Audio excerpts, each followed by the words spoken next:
সামাজিক যোগাযোগ মাধ্যমে সম্প্রতি ভাইরাল হওয়া একটি ছবি ঘিরে তীব্র বিতর্কের সৃষ্টি হয়েছে। ছবিটিতে জনপ্রিয় অভিনেত্রী কেয়া পায়েলকে এক ব্যক্তির সঙ্গে ঘনিষ্ঠ অবস্থায় দেখা যায়, যা নিয়ে শুরু হয়েছে নানা আলোচনা সমালোচনা।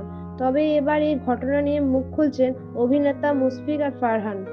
এক ভিডিও বার্তায় ফারহান বলেন, বর্তমানে এআই অপব্যবহার ভয়ঙ্কর রূপ নিয়েছে।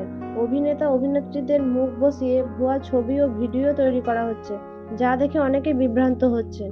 কেয়া পায়েলকে ঘিরে ছড়ানো সাম্প্রতিক ছবিটিও তেমনই এক মনগড়া ও ফেক কন্টেন্ট। তিনি আরও যোগ করেন, এই ধরনের ডিজিটাল প্রতারণা শুধু একজন শিল্পীর সম্মানহানি করে না, বরং পুরো বিনোদন জগৎকে প্রশ্নের মুখে ফেলে দেয়। যারা এই ধরনের ছবি ছড়াচ্ছেন তারা যেন বোঝেন, এটা শুধু মজা না, এটা অপরাধ।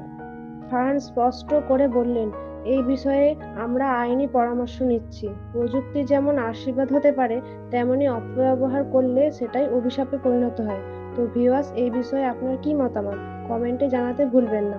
দেখা হচ্ছে পরের কোনো ভিডিওতে। সবাই ভালো থাকবেন। ধন্যবাদ।